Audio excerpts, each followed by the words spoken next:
Kali ini Bu Amel mau bahas tentang state of the art atau SOTA gitu ya.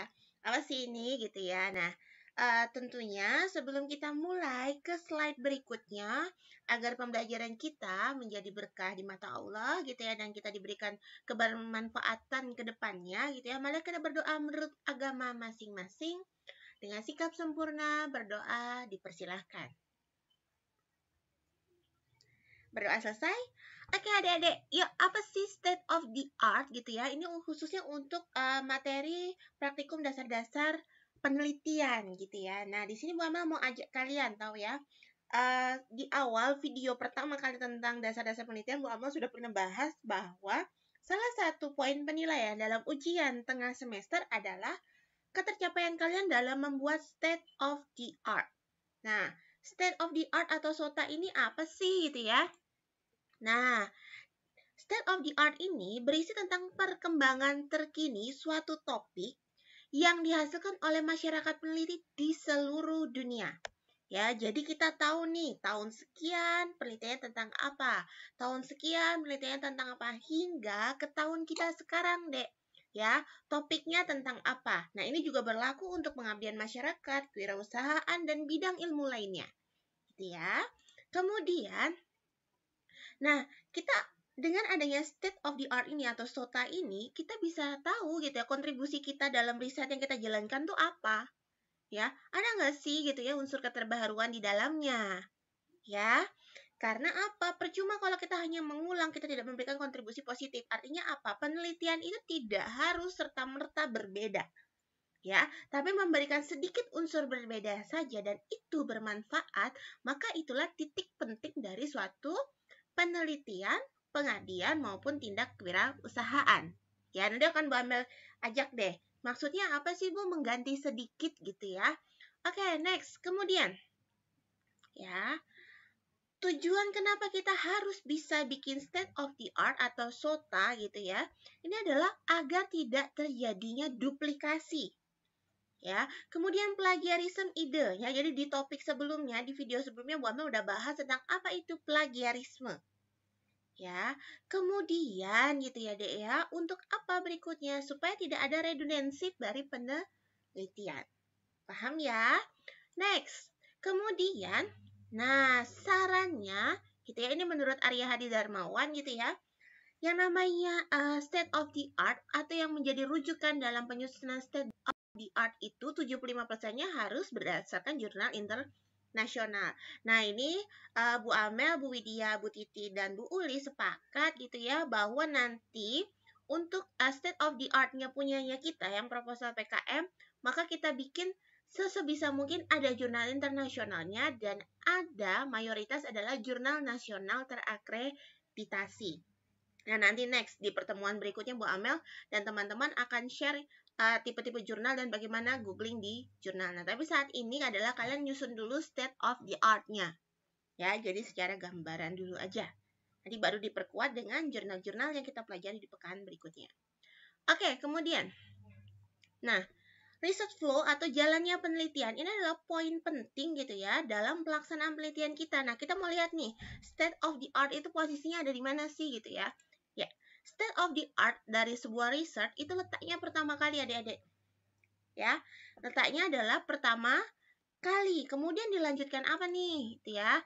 Dilanjutkan apa? Dari state of the art ini diharapkan kita dapat menyusun latar belakang. Jadi kalau kalian punya rangkanya utuh, bikin latar belakang itu menjadi mudah. Ya, kemudian kita bisa tahu rumusan masalah yang mau kita angkat apa. Gitu ya.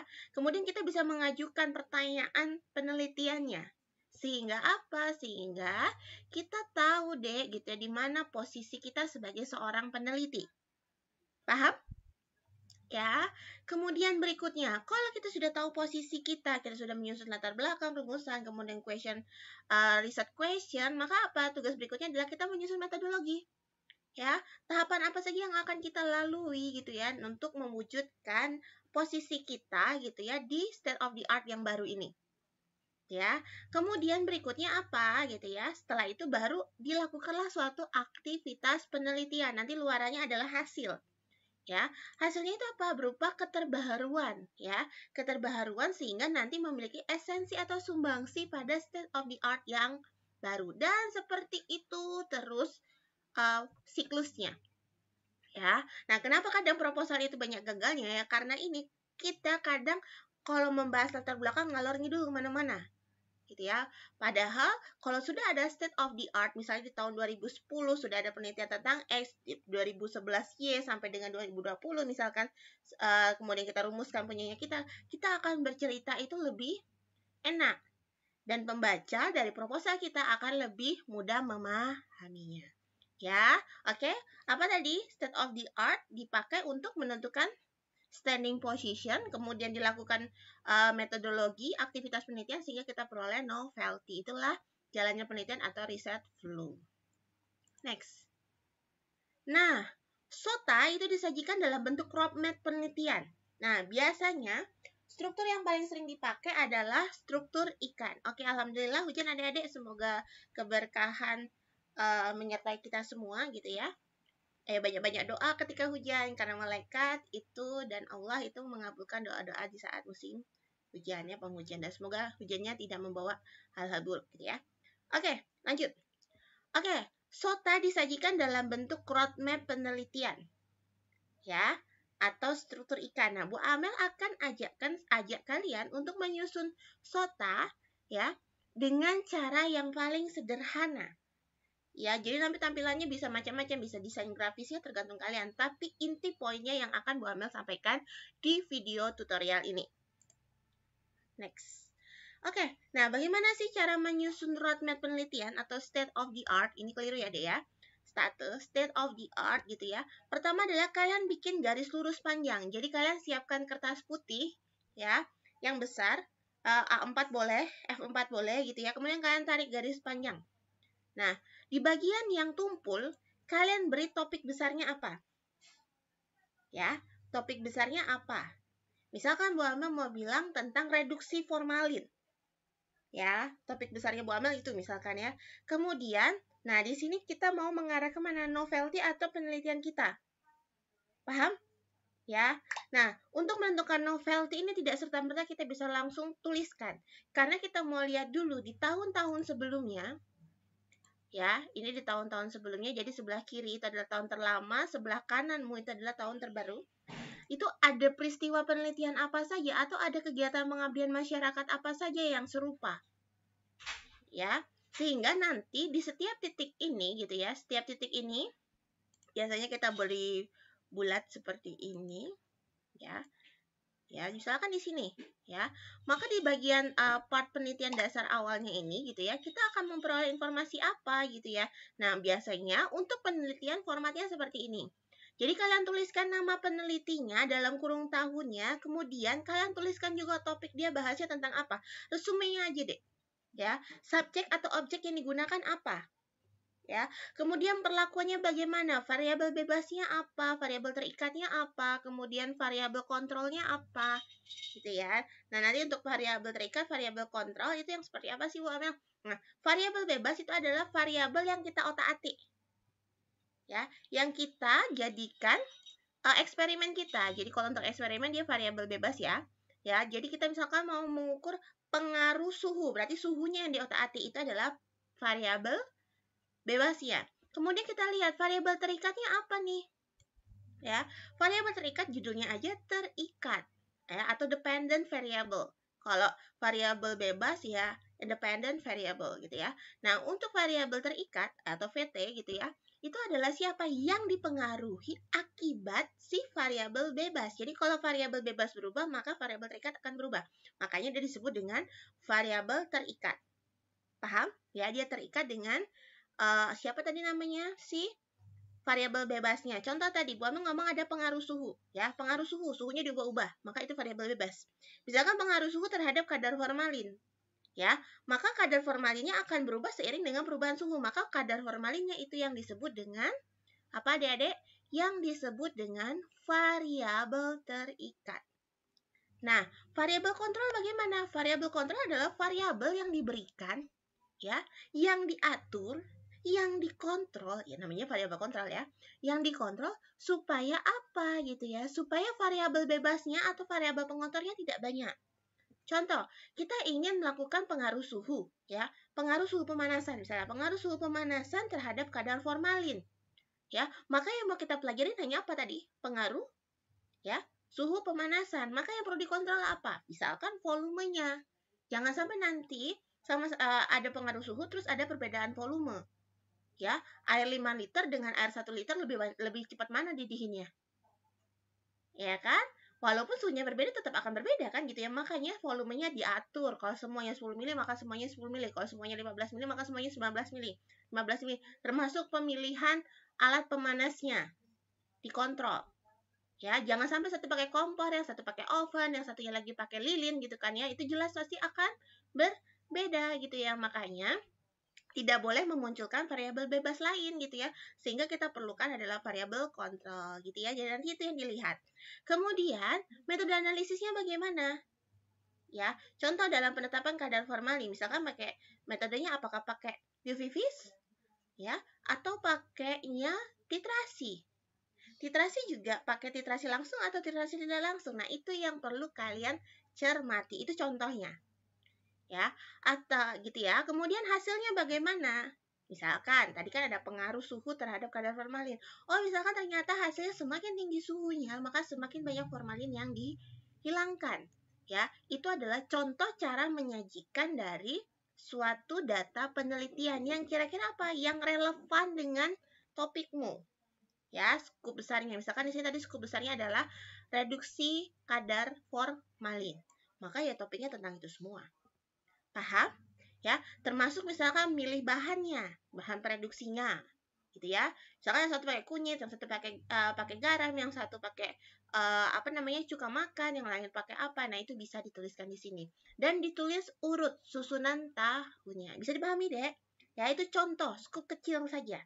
Nanti Bu Amel akan contohkan untuk yang bidang farmasi lainnya. Ini yang Bu Amel contohkan adalah farmasi makanan. Oke, next. Bu, bagaimana kalau misalkan kita membahasnya adalah tentang pengabdian masyarakat. Nah, ya sama polanya sama. Jadi topik besarmu apa, kemudian nanti kita tarik ke novelty-mu apa. Nah, caranya apa? Cari topik yang sejenis. Dan dia ada gradasi tahunnya. Dari tahun terkecil sampai dengan tahun pertama. Apa sih yang dibahas untuk mengabmas? Topiknya apa? Misalkan subjeknya. Topiknya apa ditulis, kemudian subjeknya apa. Ya, misalkan yang ini lansia. Ya, misalkan objeknya adalah para lansia. Ya, kemudian yang dicek apa? Misalkan happiness-nya atau misalkan produktivitasnya. Bisa seperti itu. Lokasinya di mana? Biasanya kalau pengagmas itu topik subjeknya bisa aja sama gitu ya, tapi lokasinya bisa berbeda gitu ya. Kemudian metodenya seperti apa? Metode penyampaiannya, metode pengambilan datanya, metode yang ceramahnya, metode pengabdian masyarakatnya seperti apa? Lalu hasil yang diberikan seperti apa? Paham ya, Dek ya? Nah, ini untuk polanya seperti inilah. Bagaimana dengan KWU atau tentang teknologi, Bu? Sama aja formatnya gitu ya. Intinya ada topik, ada subjek, ada lokasi, ada metode, kemudian ada hasil. Nah, rangkuman-rangkuman ini kalau kalian susun ya, semakin banyak ya kalian membaca, otomatis nanti titik di sini akan semakin banyak. Nah, semakin banyak titiknya inilah yang nanti akan memunculkan persamaan dan perbedaan dari tiap-tiap penelitianmu. Paham? Jadi jangan sampai penelitianmu dilakukan di tahun 2020-2021. Tapi sebenarnya sudah selesai atau sudah pernah dilaksanakan dan sudah ada hasilnya di tahun misalkan 1990. Ya, itu sangat tua. Oke, ya. Jadi artinya apa? Makanya kita butuhkan diagram ini atau state of the art ini atau roadmap penelitian ini untuk menemukan novelty dari penelitianmu, keterbaruan penelitianmu, sehingga tidak ada unsur plagiarisme ide di dalamnya. Paham? Ya, kalau di video sebelumnya di video Bu Titi, di video Bu Widya kita sudah paham tentang gagasan ilmiah, tentang pola pikir ilmiah, berpikir kreatif dan lainnya. Nah, di sini Bu Amel tekankan kembali bahwa semua itu harus dikemas sedemikian sehingga dia mempunyai manfaat ya dan kontribusi positif serta pastikan bebas dari plagiarisme. Makanya sekali lagi state of the art ini sangat diperlukan. Ya, makanya untuk perkuliahan kita, state of the art adalah salah satu poin penilaian untuk ujian tengah semester. Paham ya adik-adik ya? Jadi pastikan kalian membuat dengan baik. Masalah penyajian nanti urusan belakangan. Yang penting adalah poin-poinnya ini harus ada. Ya, jadi tipenya adalah fishbone aja. Oke, kemudian, nah, Contoh-contohnya deh, biar kalian semakin paham. Oke, ini Bu Amel akan tampilkan state of the art gitu ya. Oke, art. Ini typo lagi deh. Ya. Art. Ini bukan deh. Ya, state of the art. The art atau roadmap penelitiannya. Bu Amel kasih contoh ya. Nah, ini untuk contoh yang di ITB. Bu Amel dari Google. Bu Amel telusur tidak ketemu sumber aslinya, jadi Bu Amel pakai sumber dari Google Picture gitu ya. Nah, di sini kita lihat, bahwa gitu ya, di sini ada proses penemuan, pengembangan, khasiat, pemasaran, hingga pasca pemasaran. Nah, nanti kita bisa lihat nih, penelitian kita gitu ya, misalnya kan dalam farmakokimia, itu mau bahas tentang di area mana. Ya, lalu bisa dispesifikkan lagi dengan yang model Bu Amel tadi, tahun berapa, penelitian sejenisnya apa, kemudian intinya apa, objeknya apa, dan lain-lain ya. Cara penyajiannya bisa seperti ini. Atau dengan cara yang sederhana. Contoh ini untuk pengamas, ini Bu Amel ambil dari ITS ya. Contoh dia yang mengembangkan prototipe insenerator skala kawasan permukaan prototipe insenerator skala kawasan permukiman ramah lingkungan. Ya, jadi skup utamanya atau besarnya adalah bagaimana mengembangkan teknologi pemusnah sampah plastik non-reusable ramah lingkungan. Maka dia mencari ya data-data atau informasi yang dikurang di sini adalah tahun dan penelitinya, gitu ya. Nanti dilihat, titik poinnya apa, sampai kita menemukan bahwa novelty-nya adalah pembuatan prototipe ini. Paham ya, Dek ya? Kemudian contoh lain nih. Ya, contoh lain gitu ya, ini bisa dikolaborasi antar prodi. Ini Bu Amel juga ambil dari Google gitu ya. Ini ada linknya kalau kalian mau lihat langsung gitu ya. Nah, dilihat dia sampaikan di 2016 ada apa, di 2017 ada misalnya di sini kesehatan ibu dan anak. Di 2016 ada studi faktor penyebab kesehatan ibu dan anak. Penelitiannya siapa? 2017 sudah ada studi tentang faktor penyebab masalah kesehatan anak. Kemudian 2018 ada perancangan metode penurunan masalah kesehatan anak. 2019 ada pengembangan metode penurunan masalah kesehatan anak. Sampai ke 2020 dia mulai mengembangkan metode penurunannya. Jadi nanti lebih spesifik aja. Penelitiannya siapa. Nah, ini kalian bisa kolaborasi nih untuk anak farmasi. Ya, bisa kolaborasi dengan anak D3 rekam medis atau dengan anak D3 TTD. Cari yang skupnya relevan antara 3 prodi ini. Gitu ya. Nanti luarannya apa? Bisa jadi teknologi serbaguna, HKI, atau publikasi ilmiah, gitu ya. Nah, kemudian berikutnya, nah contoh lagi, misalkan untuk manajemen pelayanan kesehatan, ini bisa melibatkan farmasi, kemudian rekam medis lagi, gitu ya, TTD, gitu ya. Nah, ini sama, Dek. Ya, jadi tiap tahun itu pasti ada genre-nya, genre penelitiannya kalau Bu Amel ngomong gitu ya. Sehingga kalian tahu titik-titik poinnya, sehingga kalian bisa merumuskan novelty kalian apa. Bisa dipahami? Ya, jadi Bu Amel ulangi. Ya, jadi pastikan kalian membuat roadmap penelitiannya atau state of the art-nya dalam bentuk fishbone aja, gitu ya. Nanti mau divariasi nggak apa-apa. Intinya apa tadi? Topik besar kalian apa, kemudian lengkapi dengan data-data dari penelitian-penelitian sebelumnya atau dari kegiatan pengemas dan KWU sebelum-sebelumnya. Ya, tuliskan inti poinnya, topiknya apa, subjeknya apa, perlakuannya apa, kemudian metodenya seperti apa, hasilnya seperti apa, lokasi, hasil, dan lain-lain. Ya. Kemudian nanti kalian bisa lihat dari tiap tahun itu maka perbedaan dan persamaannya apa. Tinggal kalian bisa merumuskan novelty dari karya teman-teman dalam tim kalian masing-masing. Bisa dipahami, Dek? Sehingga apa? Sehingga nanti PD-nya dalam menyusun proposal itu akan sangat baik gitu ya. Kadang kita nggak pede itu karena kita nggak tahu state-nya apa. Ya, di sini misalkan Mbak banyak baca judulnya pada pengen bahas tentang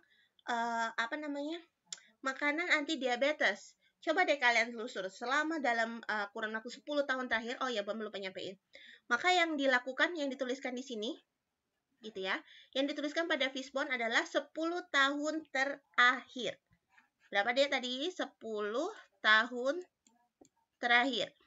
Ya, jangan sampai 20 tahun. Masa seumuran kalian gitu ya. Jadi 10 tahun terakhir aja gitu ya. Misalkan 2020 gitu ya. Di sini kita pakainya misalkan 2020 atau 2021 ya. 2020 deh. 2020 maka mundur, maka start di sini berapa? 2010. Maka carilah jurnal-jurnal, tadi syaratnya jurnal kan ya Bu Amel bilang ya. Jurnal-jurnal dari tahun 2010 sampai dengan 2020. Ingat, jurnalnya yang dibolehkan apa? Jurnal nasional terakreditasi dan jurnal internasional. Ya, jurnal-jurnal itu kalian rangkum, kalian letakkan di sini, letakkan sesuai dengan tahunnya, sampai dengan tahun kalian. Bisa dipahami ya, Dek ya? Oke.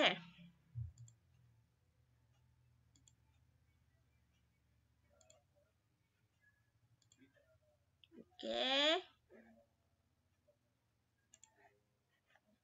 Ya, tadi contohnya sudah. Kemudian, oke. Nah, untuk tugas hari ini gitu ya adik-adik, tugas hari ini maka silakan buat state of the art dari masing-masing topik PKM kalian. Ya, jadi tugasnya adalah membuat state of the art dari masing-masing topik PKM kalian.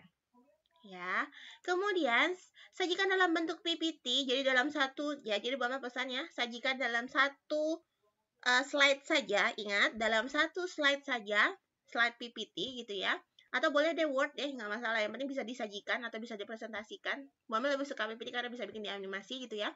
Kemudian, hasilnya nanti akan ditagih oleh dosen pendamping kalian. Bisa Bu Amel, bisa Bu Titi, bisa Bu Widya, dan bisa Bu Uli. Nanti kita akan konsultasi melalui Zoom atau Google Meet yang dibagikan di grup gitu ya. Kemudian berikutnya adalah terakhir adalah kalian akan mempresentasikan hasil apa tadi? State of the art ini pada pertemuan selanjutnya. Ya, pada pertemuan selanjutnya dan diundi.